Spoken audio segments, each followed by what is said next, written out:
Barra de Opinión presenta.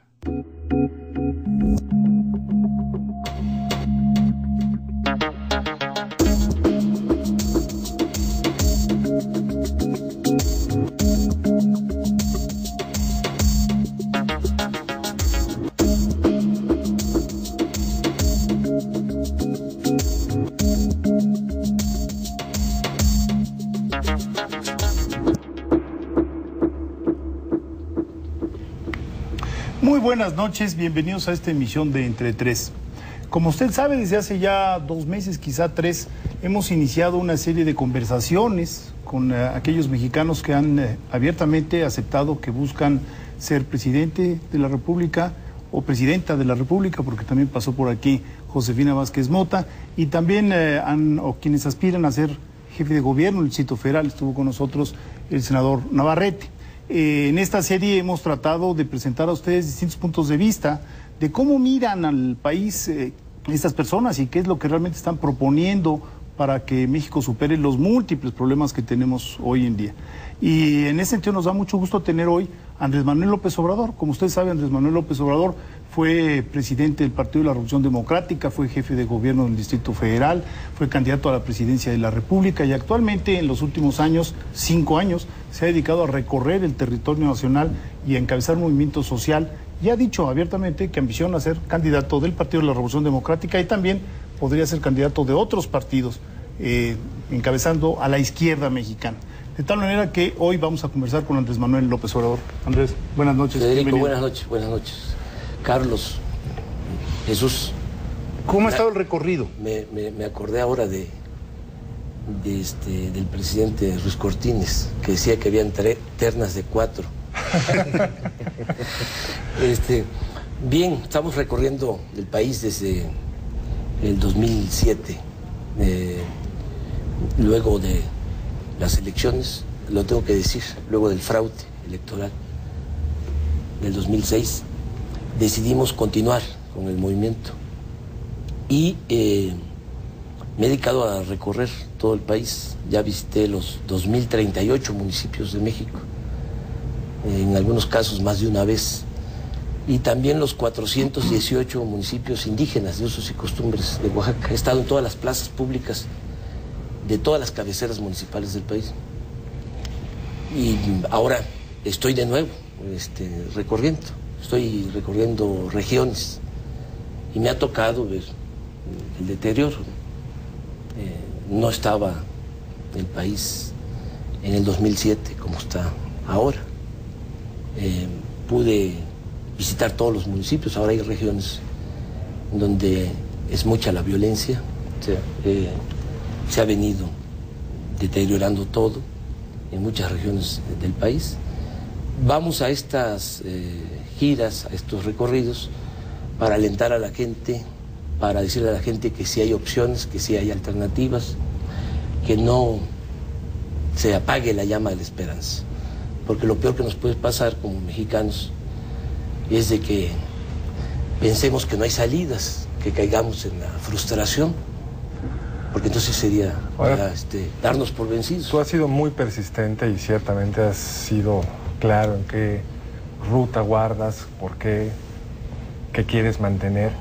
Pero hay una pregunta que se escucha, que yo tengo, que creo que te han preguntado, pero me gustaría ver aquí tu respuesta, que es: ¿no se quemó un capital político gigantesco que tú tenías en el 2006 por salirte un poco, digamos, de la vía más formal? Es decir, con el capital político que tú tenías, tu partido, con lo que había ganado en las 2 cámaras, con el hecho que el presidente Calderón no tenía mayoría en ninguna de las 2 cámaras, hubiera sido un instrumento para sacar leyes, legislaciones, cambios, como los que estaban, algunos de los que estaban en tu propuesta. Si no eres una ruta que hubiera acumulado más, hubiera abonado más para el país, hubiera generado una mejor condición para la competencia electoral hoy. No coincido con eso, Carlos. Mira, a nosotros nos roban la presidencia y no solo era eso, era borrarnos, que no quedara nada de nuestro movimiento. Y creo que decidimos bien el continuar adelante, porque si nos hubiésemos hecho a un lado si hubiésemos claudicado, peor aún si hubiésemos transado con la mafia del poder, hoy no existiría este movimiento, el Movimiento de Regeneración Nacional, Morena, que es para muchos la única esperanza.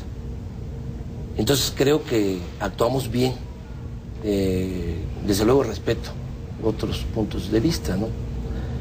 No teníamos más que iniciar un proceso de concientización del pueblo, de organización de la gente, en el entendido de que solo el pueblo puede salvar al pueblo y que solo el pueblo organizado puede salvar a la nación. Nosotros sostenemos, yo creo, lo he analizado mucho, lo he pensado, lo he reflexionado, que ya este régimen dio de sí, se pudrió, y que no hay más que una renovación tajante de la vida pública, en todos los órdenes. Hay que cambiar la política económica, hay que cambiar la forma de hacer política, tiene que haber una convivencia social más justa, más humana, más igualitaria, y tenemos que fortalecer valores espirituales, morales, culturales. Y ese cambio que se necesita no se va a dar de arriba hacia abajo. Tiene que ser con la participación de la gente, con la participación organizada del pueblo. Ahora, en este recorrido, que como dice Carlos es un ejercicio de una tenacidad realmente muy admirable, hay sobre todo un despliegue de perseverancia, en donde Andrés Manuel López Obrador ha sido, sin lugar a duda, coherente con su proyecto anterior, ha sido congruente con su propio discurso, pero en donde no ha habido, digamos, un asomo de revisión autocrítica, en donde el candidato, sí.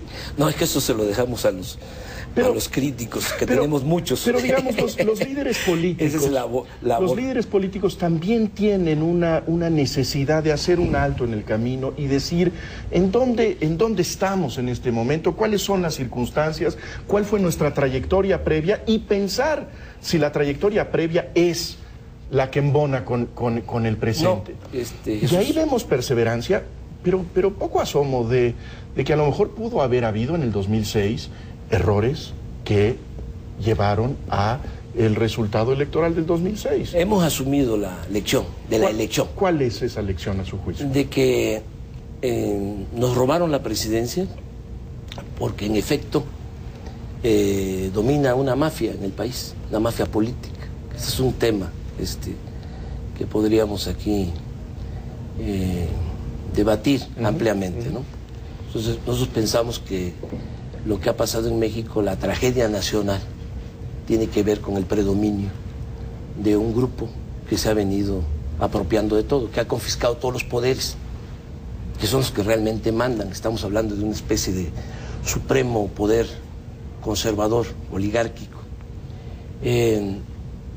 Ese grupo fue el que nos cerró el paso en el 2006. Es mi visión, o sea, mi análisis, mi diagnóstico, ¿no? Y impusieron a Calderón. Nos roban la presidencia porque en efecto es un grupo que no quiere ningún cambio en beneficio del país, beneficio del pueblo. O sea, aunque terminen de destruir a México y de desgraciarnos a todos, o sea, lo estamos constatando. A pesar de lo que está sucediendo, no quieren modificar su manera de proceder. Pero también nos robaron la presidencia. Esa es la lección, esa es la autocrítica, porque nos faltaba organización. No se puede enfrentar a una mafia que detenta el poder si el pueblo no está organizado. O sea, sí hemos recogido las enseñanzas del 2006. Desde luego, otros errores nos los han puntualizado, subrayado con demasía nuestros adversarios, ¿sí? A través de los medios de comunicación, porque yo sostengo en este concepto de que es un grupo el que predomina en México, una mafia de poder, grupo de potentados de 30 inclusive, hasta 16 multimillonarios, 11 políticos corruptos del PRI, del PAN y 3 tecnócratas. Pues sostengo que dominan porque también son los dueños de los medios de comunicación más influyentes del país. Y ellos son los que administran la ignorancia en México. Entonces, es todo un poder. Pero digamos, en esta lectura que tiene usted de la mafia que se apoderó del poder político, el poder económico, el poder mediático, en donde tienen el control del dinero, de las decisiones políticas y de la imaginación inclusive del país, pues parece que ha sido, francamente, un operativo muy exitoso, porque si sumamos lo que usted considera que políticamente representa esa mafia, pues tiene el respaldo de, ¿qué será? El 80% de los electores del país. Es decir, ¿cómo? No entiendo. Digamos, sumemos, ¿quién hizo la encuesta? Sumemos la votación. Sumemos la votación del PAN y del PRI, que a su juicio son lo mismo. Sí. Es la expresión política de esa mafia. Sí, pero 80% no. Bueno, ¿en el 2009? ¿Cuál es? No. En la elección anterior, ¿cuánto fue? Son 80 millones de ciudadanos. No, pero o sea, pero de votos, digamos. Sí, ¿no? Pues votaron 30, 40. Pero esa es una acusación también a los electores, la que usted está haciendo. Es decir, por Felipe Calderón, por los priistas, también hay ciudadanos que dicen, pues yo voto por este partido. Sí. A lo mejor están engañados, a lo mejor tienen una visión equivocada, pero votan con libertad. Jesús, pero el principal instrumento de dominación de este grupo es el control casi absoluto de los medios de comunicación. Pero ellos informan o desinforman. Ellos deciden qué dan a conocer, qué no dan a conocer. No se respeta en México el derecho constitucional a la información. Hay muchísimas cosas. Yo creo que hay una concentración que la gente inapropiada, por no supuesto. sabe. Sí. Muchas cosas que la gente no sabe. Pero en la elección hay muchos momentos, hubo muchos momentos para dar esa información, los debates, uno de los cuales no asistió, toda la propaganda que entonces se podía comprar y que la evidencia ex post muestra que se repartió más o menos parejo entre los 3. Entonces, entrar a la elección del fraude, que es a lo que yo no creo, digamos, yo creo que los votos se contaron, pero sabemos que hay una diferencia que no vamos a resolver aquí en la televisión. Yo creo que hay una pregunta que yo me haría si fuera su asesor. ¿Qué tanto dificultó que esos ciudadanos votaran por usted el que hubo la percepción de que usted estaba corriendo mucho a la izquierda? Y en todas las elecciones sabemos que moverse hacia el centro es lo que te permite ampliar tus posibilidades, porque a la izquierda de usted no había nadie, a la derecha pues había muchos. Sí. ¿No hacían sentido una política, una propuesta, un discurso más moderado y eso está en algún sentido atrás de la derrota? No, hubo mucha moderación de mi parte y la sigue habiendo. Lo que pasa que quienes dominan en este país no quieren ningún cambio. Y hay que recordar que a pesar de la guerra sucia en el 2006, nosotros ganamos la elección. O sea, aunque tengamos puntos de vista distintos, que es normal, ¿no? Muchos mexicanos saben que Calderón no ganó. Muchos otros piensan que sí. Sí, pero por eso no aceptó el conteo de los votos. Todavía están ahí las boletas, pero en fin, a pesar de la campaña en contra de la guerra sucia, sería muy bueno recordar ahora lo que decían en mensajes, pagados de manera ilegal por las cúpulas empresariales, ¿no? Y por personas, ¿no? Con nombres y apellidos. Claudio X González, señor Gastón Azcárraga, otro señor que en premio Calderón le entregó a Aeroméxico después de la elección, José Luis Barraza. Gastaron, se puede decir invertir o gastar, depende cómo se le vea, alrededor de 180 millones de pesos para meterle miedo a la gente, y digo que fue ilegal, porque lo prohibía en ese entonces el código electoral, la ley electoral, para decir que si había un cambio iba a haber caos, se bajaban las cortinas, se caían las bicicletas, se caían las bardas, que yo era Chávez, todas las mentiras que usaron para meterle miedo a la gente. A pesar de eso, Miren lo que son las cosas. Todo lo que dijeron entonces que iba a suceder es lo que desgraciadamente está pasando en el país por no haber habido cambio y por no haberse respetado el voto de los ciudadanos. Entonces, sí, nosotros tenemos una actitud responsable, pero se trata de un asunto de intereses. Quienes han aplicado esta política de pillaje, de saqueo, llamada neoliberal, ¿sí?, o con el parapeto de lo neoliberal, pues, les ha resultado muy bien a ellos, le ha ido mal al pueblo y por eso no quieren ningún cambio. Nosotros no estamos planteando nada que no esté en la Constitución, que no esté en las leyes. ¿Qué es lo que proponemos? Vamos a las propuestas. Déjame hacerte una pregunta. En los últimos años, las tendencias electorales, no solo federales en la elección del 2009, sino también en las entidades de la República, diputados locales, presidencias municipales, en el norte, en el sur, nos muestran que el PRD recibió un castigo muy severo después del 2006. En algunas entidades es una pérdida de 10 puntos porcentuales. ¿Qué te hace pensar que eso es, digamos, explicable? ¿Cómo fue que se perdieron 10 puntos porcentuales a pesar del movimiento, de tu presencia, de tu recorrido por todo el país? ¿Está mal el electorado o por qué el castigo al PRD? No, mira, yo siento, Federico, que para empezar no se puede hablar de elecciones democráticas. Yo incluso hasta plantearía el que se revisara si realmente hay una democracia en México. Pero las Pero si elecciones no del 2009 yo no creo que haya democracia. ¿No fueron confiables? ¿Eh? ¿Las elecciones del 2009 no fueron confiables? Vamos a decir que son procesos tampoco electorales, pero no se puede hablar de que vivamos ¿Qué les falta en un para sistema democrático. ¿Qué les falta para ser democrático? Pues hace falta que se democraticen los medios, que se garantice el derecho a la información, que no se trafique con la pobreza de la gente, que no se compren los votos.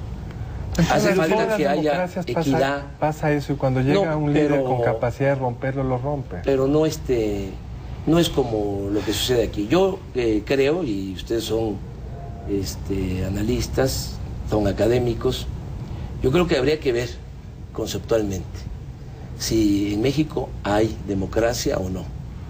Yo sostengo que lo que domina o predomina en nuestro país es una oligarquía.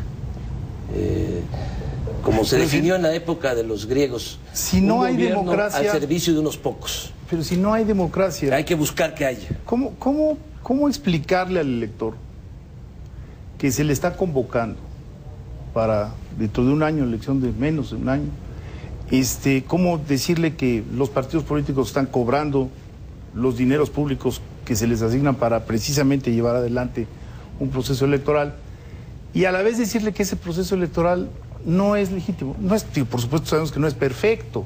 No es un medio, bueno, Federico. Si nos permite, Andrés, el propósito sería, hay que ir a las elecciones, aunque los dados estén cargados, aunque las cartas estén marcadas, porque yo creo que no hay otra opción para construir una democracia en el país. ¿Sí? Un gobierno del pueblo y para el pueblo.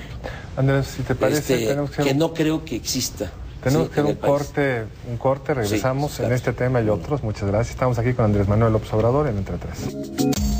Seguimos hablando con Andrés Manuel López Obrador. En el bloque anterior estábamos detenidos un poco con la discusión de en qué régimen estamos viviendo. Y creo que hay una discusión en el país sobre si tenemos, para empezar, un sistema democrático o no. Y yo creo que la otra discusión es, asumiendo desde mi perspectiva que tenemos un régimen básicamente democrático, ¿cuál es su calidad o la falta de calidad de ese régimen democrático? Pero usted sostiene que digamos, la naturaleza democrática misma del régimen mexicano es cuestionable. Sí, desde luego. Y lo poco que se había avanzado se destruyó con el fraude del 2006. Por eso es muy lamentable lo que sucedió, entre otras cosas. Ya estamos padeciendo las consecuencias de ese fraude. Yo tengo que decir que no estaría el país como se encuentra si no nos hubiesen robado la presidencia. Pero regresando, yo creo que tenemos que construir una verdadera democracia, un gobierno del pueblo, para el pueblo, que distribuya... Eso es una frase, sí, el gobierno del pueblo para el pueblo. Sí. Es una frase que podemos poner en letras de oro. Aristotélica. ¿Qué significa que sea un gobierno del pueblo? Porque significa de que el gobierno no esté en manos de una minoría, como sucede actualmente. Significa que no haya una oligarquía que sea la que domine. ¿Y cómo lo haces? Con la participación de los ciudadanos. Por eso es importante el proceso electoral, ir a las elecciones, o sea, y apostar por la vía pacífica, ¿sí?, a derrotar a esa oligarquía en buena lid, en el terreno político, sin violencia, para establecer una verdadera democracia. Pero ¿con qué propósito? Complicado. Nada más es el propósito, ¿no?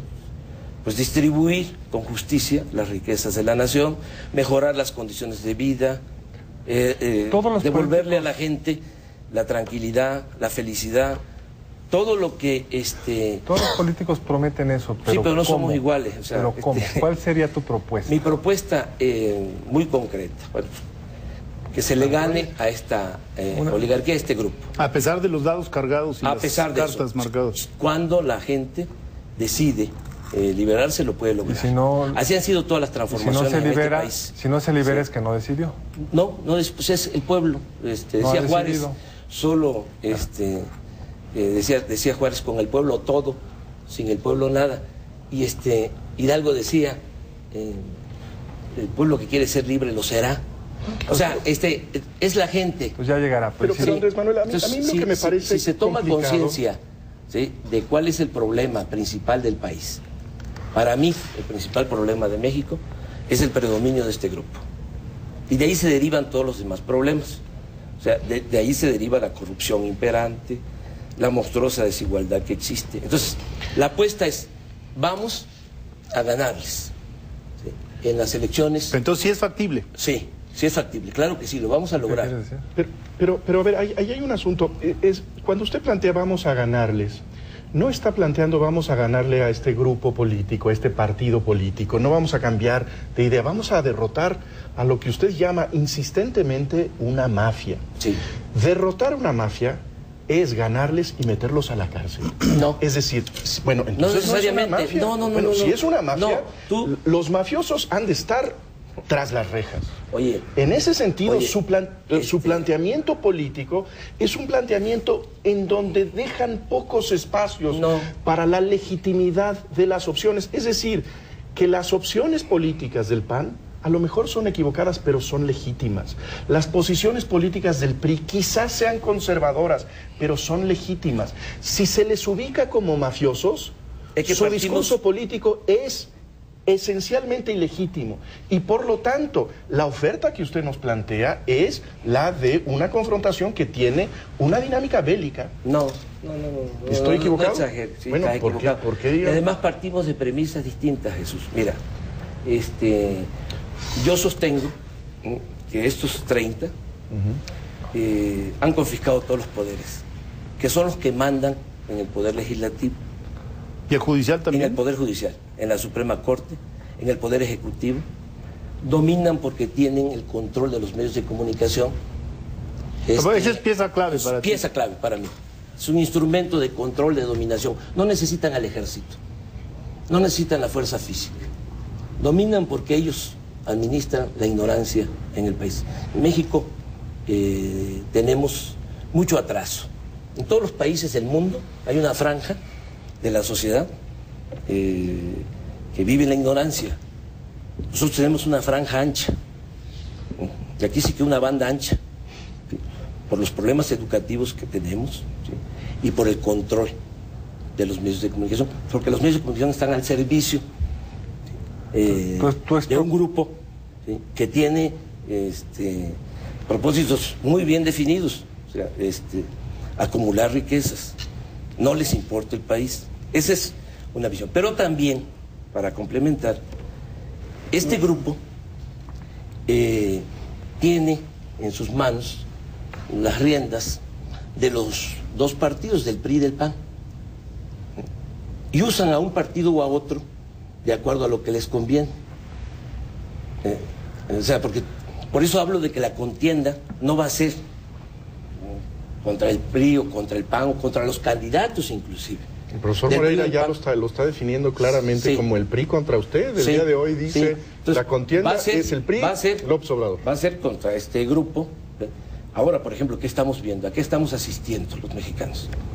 Como los que impusieron a Calderón, ¿no? Ya no están conformes, no les gusta. Ya lo están haciendo a un lado, lo están convirtiendo en chivo expiatorio. Fíjense que se lo estoy diciendo. Que yo debería estar indignado, ¿no? Porque nos robaron la presidencia. Calderón sabe muy bien que él no ganó. Pero dicho eso, vámonos al fondo.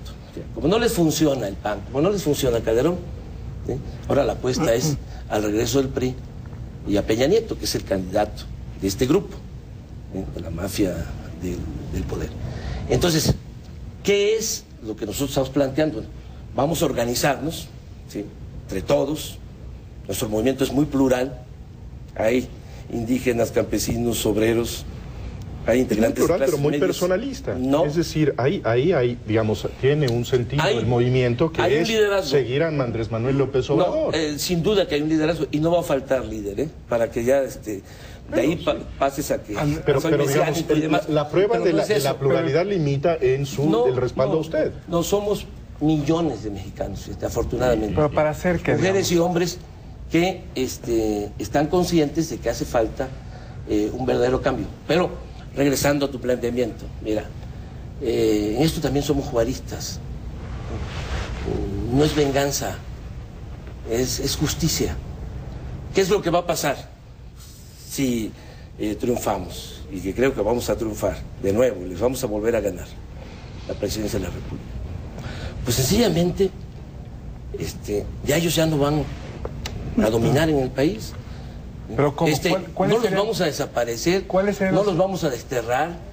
¿Son mafiosos? Nosotros no odiamos. Búscate la definición de mafia en el diccionario.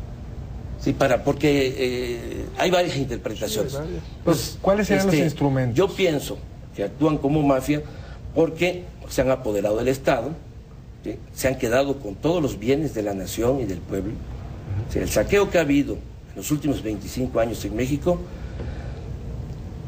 no se había registrado nunca en la historia del país. Ni siquiera se puede comparar con el saqueo que hubo durante la colonia. ¿Pero cuál sería? Porque en la colonia, para empezar, les llevó 300 años, 3 siglos. Estos son, afirmaciones que habría que sustanciar. No. Pero ¿cuáles serían los instrumentos para hacer ese cambio? Digamos, primero, la gente.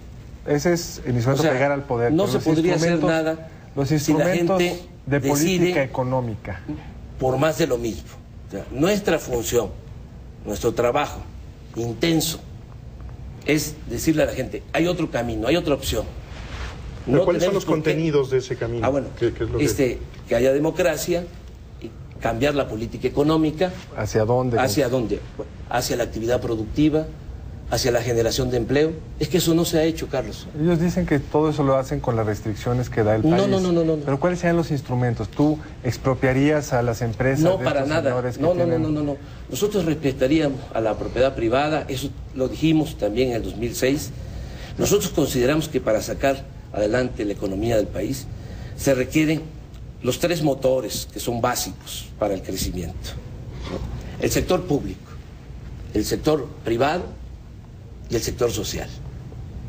Y tenemos que buscar un acuerdo en eso. Ahora, es fundamental que haya crecimiento económico en el país. Todos están de acuerdo con eso, Todos. Sí. Pero no ha habido crecimiento económico en 28 años. Ha sido un crecimiento, desde que están aplicando. Un crecimiento muy mediocre.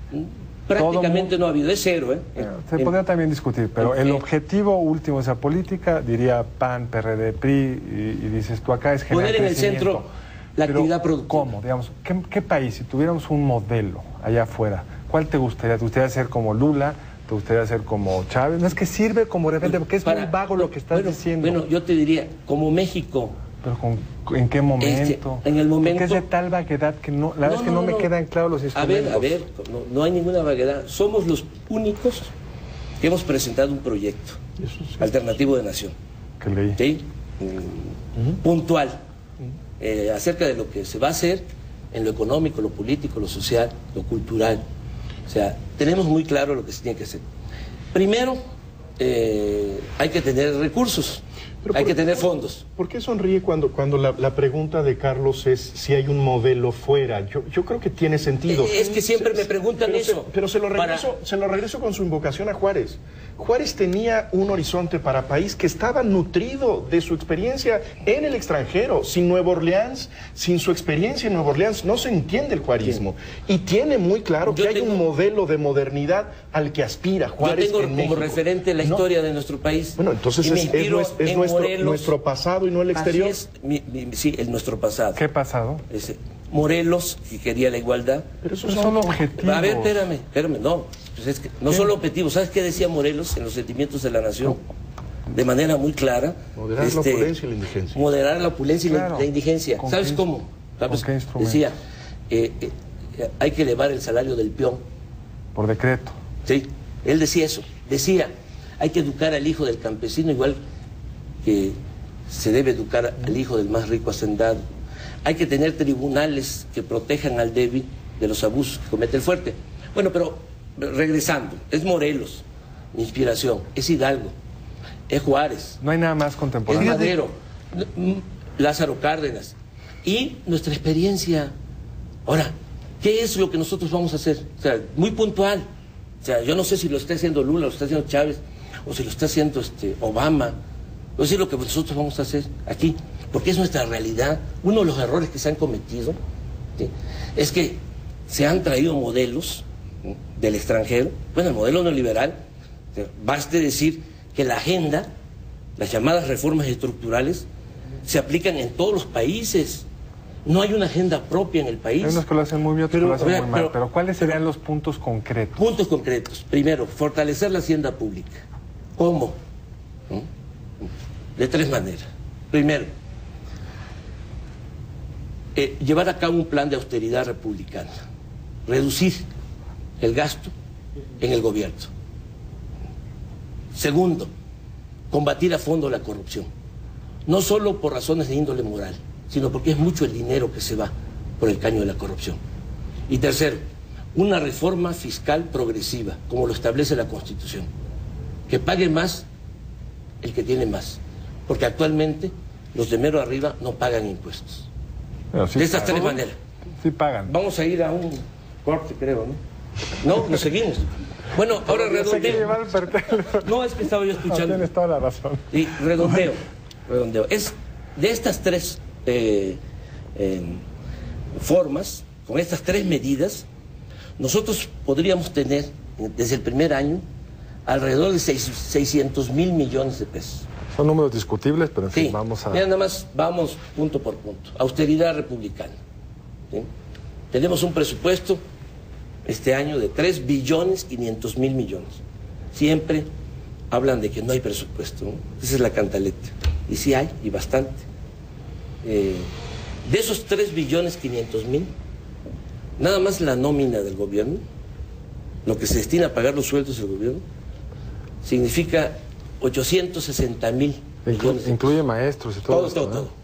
Y ahí hay, Carlos, porque esto es importante aclararlo y matizar, porque tenemos diferencias, y ahí están los sueldos de los maestros y de los médicos y de policías, que por cierto muy mal pagados, y de muchos otros servidores públicos que cumplen con una función social, que cumplen con su responsabilidad.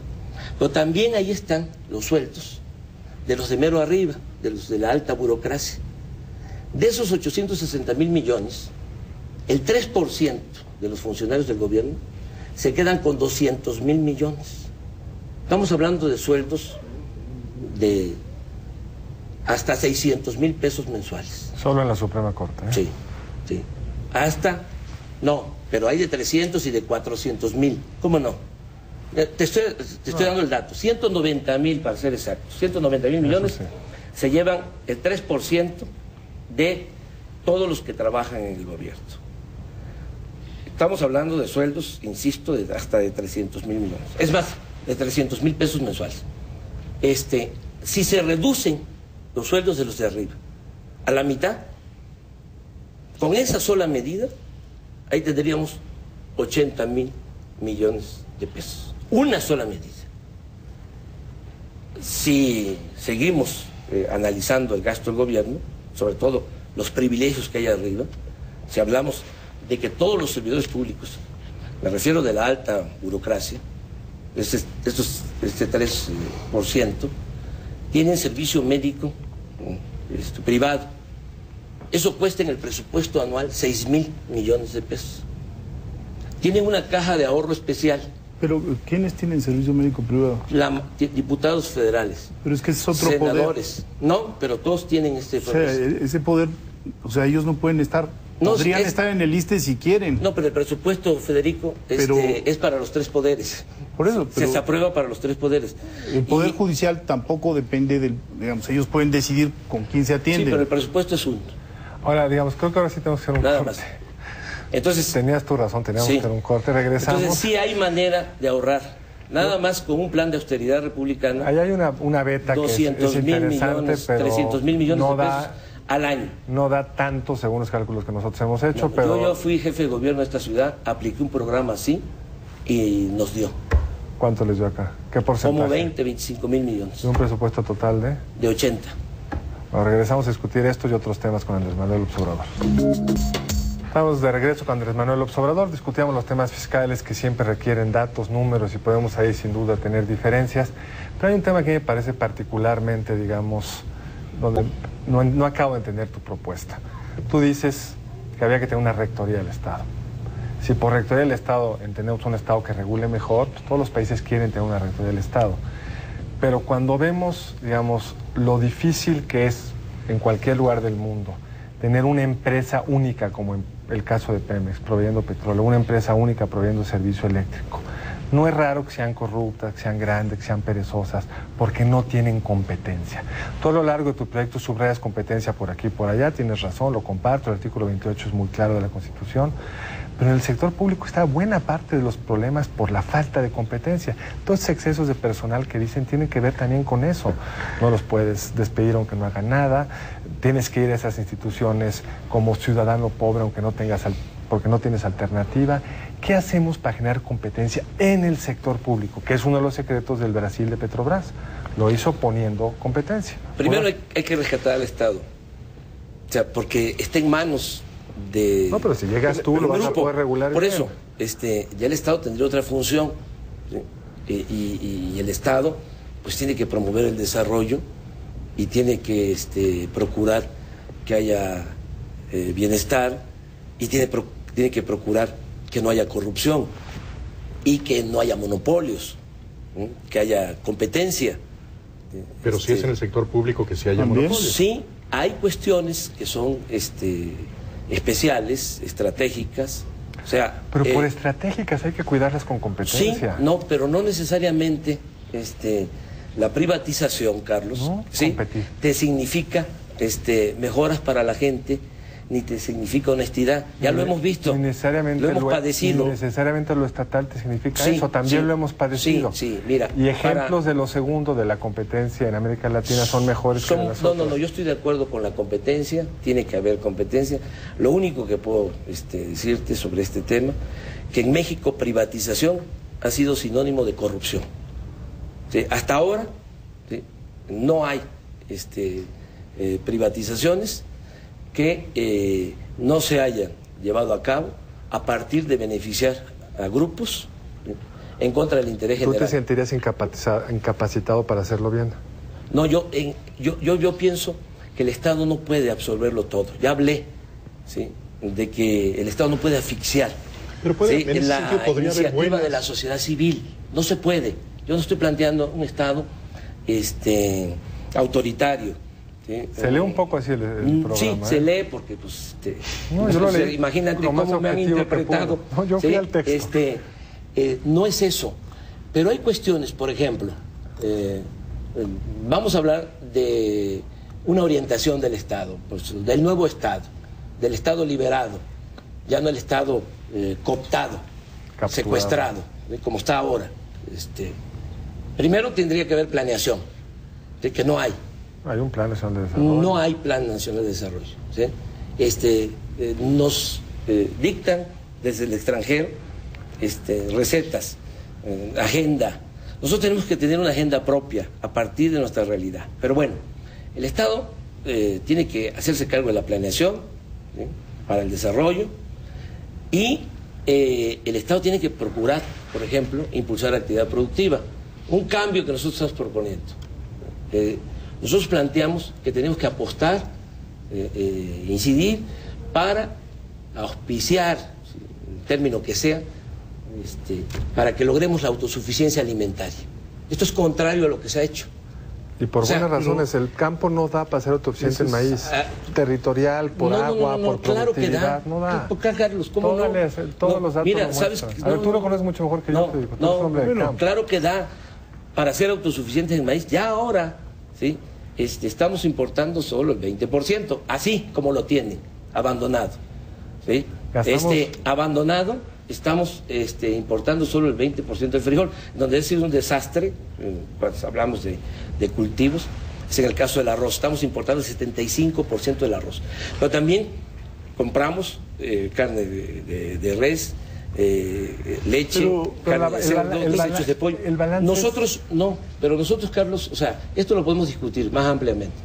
Pero el planteamiento nuestro es que se procure producir en México lo que consumimos. Vamos a la soberanía alimentaria. Tenemos que regresar al campo, tenemos que rescatar al campo, porque mucho de lo que está pasando, de la inseguridad, de la violencia, ¿sí?, tiene que ver con el abandono del campo. Y aquí nos llevaría más tiempo. Primero, es una línea. O sea, pueden estar ustedes de acuerdo o no. Nosotros vamos a apostar a la autosuficiencia alimentaria. Vamos a rescatar el campo del abandono. Primero. Segundo, en la política energética. Hacerte una pregunta, porque una de las crisis más graves que ha tenido nuestro país desde el punto de vista de producción agrícola ha sido precisamente por empeñarse en producir todo el maíz, todo el frijol, todos los productos que consumen los mexicanos. ¿Por qué? Bueno, simplemente porque las tierras no tienen vocación cerealera, porque del 14-13% del territorio nacional, solo el 13% del territorio nacional tiene vocación para cereales, y de ahí, como el 2,5%, tiene vocación realmente para ese tipo de productos. Entonces hemos optado por otras vías, empezar a producir más aguacate, por ejemplo, que se da muy bien y estamos exportando aguacate. Sí. Y regresar a lo anterior supondría tener que llevarle subsidios al campo para hectáreas de maíz que salen realmente carísimas. Si le sumas todo lo que está detrás. Sale más caro que comprarlo afuera. Es que son de los mitos, Federico. ¿Sabes que Aspe, para variar, en la época de Salinas, dijo exactamente lo mismo, o sea, o algo parecido, no te estoy comparando, ¿sí? Con Aspe. Mira, ¿sabes qué dijo? Que en un mundo globalizado, ¿sí?, se podía comprar, ¿sí?, afuera lo que se necesitara, y por eso se dejó de fomentar al sector agropecuario. Bueno, toda la actividad productiva se dejó en el abandono. Andrés Manuel, tenemos entonces una balanza. Yo sí puedo. Exportamos más o menos lo que importamos, sí, que es lo que hace sentido, sí, en cualquier país, pero, salvo que seas Brasil con sus mira, granjas Carlos, infinitas. no es nada más el efecto económico. O sea, no es una concepción economicista la que debe prevalecer. Hay que entender la importancia que tiene el campo en lo social. Pero aquí nos llevaría mucho tiempo en esto, no coincidimos, y qué bueno que haya esta diversidad. Pero vamos a lo energético, que eso es muy interesante, porque ahí empezaste. También nosotros vamos a cambiar eso. O sea, nosotros no vamos a seguir vendiendo materia prima, petróleo crudo. El objetivo es procesar todo el petróleo lo que sería un gran error, Andrés Manuel. Bueno, pero eso porque perdemos en la refinación de gasolina. No perdemos. Dices en tu propuesta, no dices perdemos. Una cosa que es equivocada. Vamos a refinar. Que si la produjéramos ya no estaría siendo necesario subsidiarla. La subsidia es igual, porque o la exportas al precio de mercado o la vendes aquí más barata. A ver, vamos entendiéndonos en esto, a ver si podemos. O cuando menos que se aclare cuál es mi planteamiento. Mira, para mí, lo que se ha venido haciendo en 30 años, que no se ha construido ni una nueva refinería. Bueno, el dato duro, tenemos 6 refinerías en el país, en Estados Unidos hay 149 refinerías. Dato duro, si compráramos Por eso, a ver, 80 de esos al precio de una de actual. No, ¿por qué los vas a comprar? Porque eso es lo que también dicen equivocadamente. Mira, para no construir las refinerías en el país, ¿sí? Que significaría dar empleos en México y significaría darle valor agregado a la materia prima. Esto es de sentido común, de juicio práctico. No puede ser, ¿sí? Que valga más la materia prima, ¿sí? Que un producto derivado del petróleo crudo, como es las gasolinas, como es el diésel. Pero te voy a dar un dato, Carlos, porque esto es muy interesante, un dato. ¿Sí? ¿Sabes cuánto tenemos que pagar? Nada más por el flete, por traer 400,000 barriles diarios de gasolinas. 400,000 barriles diarios de gasolinas. Y 120,000 barriles diarios de diésel. Estamos pagando de 2 a 3 pesos por litro, por flete. Entonces, cuando tú hablas del subsidio a la gasolina, no es un subsidio, ¿sí?, al consumidor, ¿sí?, porque también es engañoso lo que han venido planteando, que tiene que costar cara la gasolina, ¿sí?, porque no tiene por qué haber subsidio. El subsidio se lo están llevando los que compran la gasolina, porque ni tú, ¿sí?, ni Jesús, ni Federico, ¿sí?, ninguno de los que estamos aquí o los que nos están viendo sabe quién compra la gasolina, a qué precio se compra, cómo se distribuye. Esto pasa igual en la industria eléctrica, por las privatizaciones. Mira, yo creo que ese tema lo tenemos que dejar afuera porque nos quedan unos minutitos. Nos quedan Federico. 5 minutos. Quiero introducir un poquito menos de 5 minutos. Yo creo que me van a invitar a otro programa. Sí, estás por invitado supuesto, desde ahorita. Porque es interesante, o sea, ir a fondo. Totalmente de acuerdo que hay que ir a fondo. Y que además se pueda diferenciar muy bien. Podamos cerrar este último bloque, Federico. A ver, yo tengo varias preguntas que hacerte del proceso político que viene enfrente. En primer lugar, ¿cuál es la relación de Morena con el PRD? Es una relación respetuosa, pero Morena es un movimiento amplio, plural, incluyente. ¿El PRD no? En Morena, la mayor parte de los que participan son ciudadanos sin partido. O sea, estamos hablando de cerca de 4 millones de ciudadanos que se han apuntado, ya sea como protagonistas del cambio o son miembros de comités. Tenemos 2.200 comités municipales. ¿No sería mejor llevar a estos ciudadanos al PRD y fortalecer la vía institucional? No, porque se necesita una convocatoria amplia si queremos la transformación del país. O sea, Aquí sí crece Morena la competencia. participan por su propia voluntad militantes del PRD, del PT, de Convergencia. Pero, insisto, muchos ciudadanos sin partido. ¿Pero por qué en la izquierda no el modelo Pemex de una sola empresa fuerte?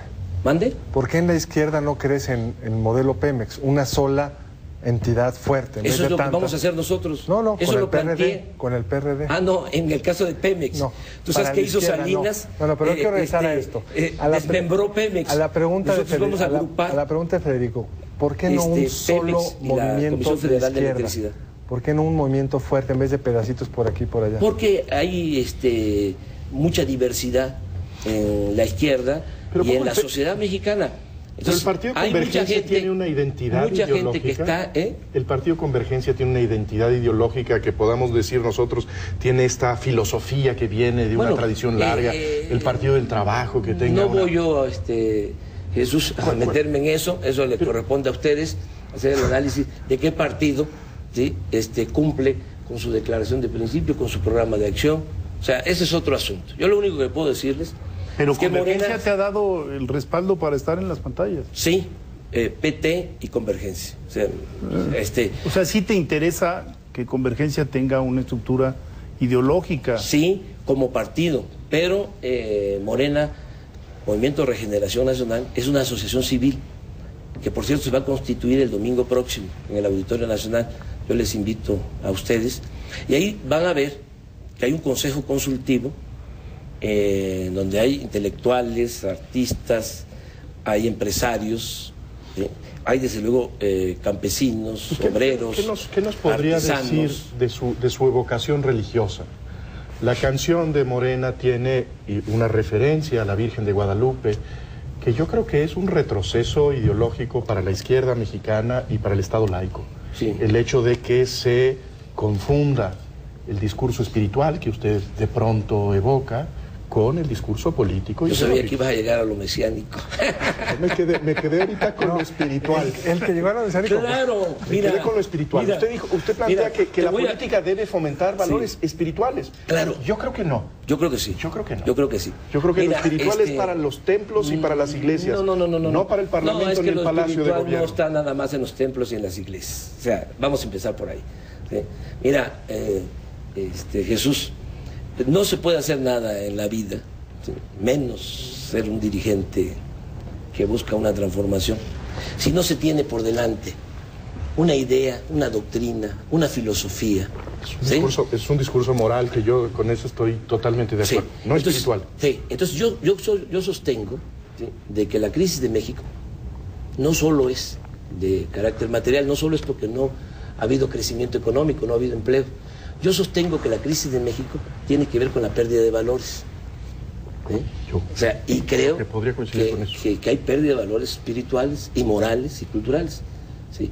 Entonces, yo sostengo que para sacar adelante el país, te iba yo a decir, para salvar a México, pero dice, ahí está, para salvar a México, ¿sí?, se necesita, ¿sí?, atender lo material, pero también crear una nueva corriente de pensamiento. La verdad, déjame, se nos está acabando el tiempo y yo tengo todavía algunas preguntas.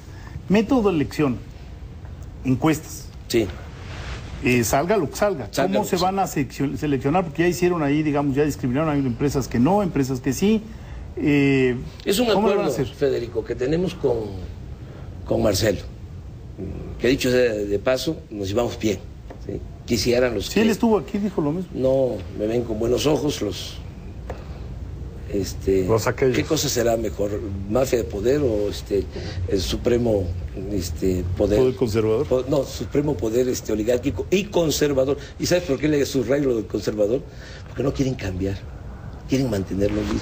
Bueno, O sea, pero bueno, nos llevamos muy bien, no nos vamos a pelear. si gana Marcelo en la elección, digamos, gana por supuesto, la encuesta, perdón, en la encuesta, ¿cederías en tu pretensión de ser candidato por el PT y Convergencia? Claro, mira, yo no soy un ambicioso, vulgar, yo no lucho por cargos, aunque se trate del cargo más importante de la República. O sea, sí, o contemplas la posibilidad de no estar en la Sí, boleta. claro que sí. ¿Por qué? Porque va a decidir la gente. Es un asunto de honestidad, de congruencia. Yo no podría ser candidato de las fuerzas progresistas de este país si no estoy bien posicionado. Pero usted ha lo que mostrado estimo mucha- más importante en mi vida son mis principios, son mis ideales. pero en esos Entonces no voy a echar por la borda, para ser candidato. Es una revelación extraordinaria. pero- Con pero- toda firmeza, no. No. Y va a ser lo que suceda en la encuesta. Así es. Va a haber 1 o 2 encuestas que se pondrán de acuerdo Sí, los equipos. estamos de acuerdo. Y el que quede adelante, así aunque es. sea por un margen pequeño, Así es. aunque Así- que entre dentro del margen de Así error, se le va a preguntar a los ciudadanos, se le va a preguntar a las fuerzas progresistas, vamos a llegar a un acuerdo. ¿sí? Se va a ver A ver, quién pero- es el mejor posicionado. Y es un asunto de honestidad. Pero o sea, no nos podemos engañar. Entre los votantes del PRD, entre los simpatizantes de la izquierda en una población abierta, porque esas diferencias son importantes. La fuerza que usted tiene dentro de la izquierda puede ser debilidad afuera, y la fuerza que tiene Marcelo Ebrard afuera. Es debilidad Se va a buscar, adentro. se va a buscar ¿Cuál el es? equilibrio. Bueno, que sean militantes del PRD, del PT, de Convergencia, que expresen que ellos son militantes. Pero no a un universo abierto de solo ciudadanos. encuestables los... No, a todos. Pero bueno. Es que hay una diferencia es que importante. eso es clave. Es que es muy importante eso, mira. Si se le pregunta a priistas y a panistas que desde ahora están pensando en que van a votar, no voy a decir a Peña Nieto, voy a decir Manlio, Manlio o Peña Nieto, o la señora Josefina o Krill, ¿no? Pues, ya ellos ya están expresando, ¿no? Un sentido del voto, ¿sí? Ahora, los que no van a votar ni por el PRI ni por el PAN, actualmente, porque una encuesta es una fotografía del momento, no, yo todavía no decido, o soy independiente, o soy militante del PRD, PT, Convergencia, ese segmento que son los que podrían ¿sí? votar por nosotros. Un universo más amplio que los militantes, excluyendo a los que expresamente en la encuesta digan, yo ya estoy pensando votar por el PAN, yo estoy pensando votar por el PRI. Y hay varias preguntas, luego se puede hacer ¿sí? Comparativos. A ver, por el PRI, no es por el PRI, por el grupo de Salinas y Televisa,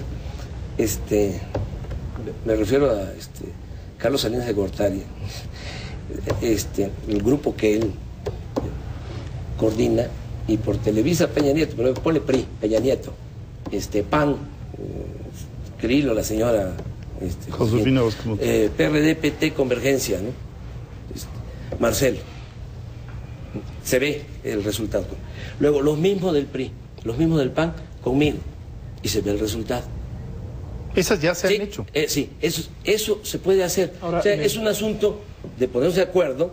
¿Cuál es la batería de preguntas que van a hacer? Sí, y el punto de partida de esto, lo digo de manera sincera, o sea, como me gusta decir las cosas, en honor a la verdad, es un asunto de honestidad.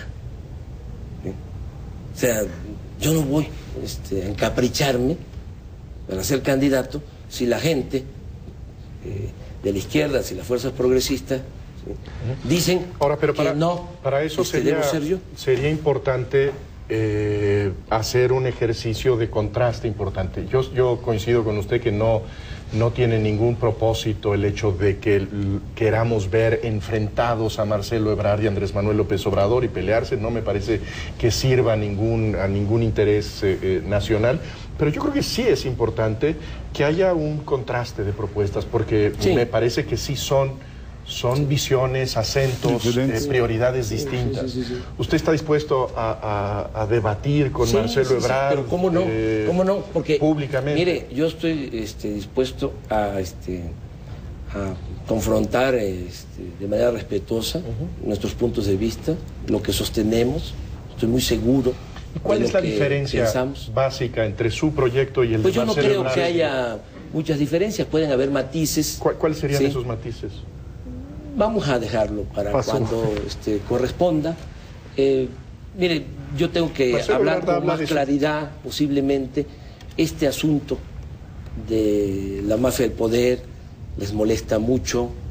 El hecho de que yo tenga que decir, por razones obvias, ¿no?, de que nos robaron la presidencia de la República, de que Calderón no ganó.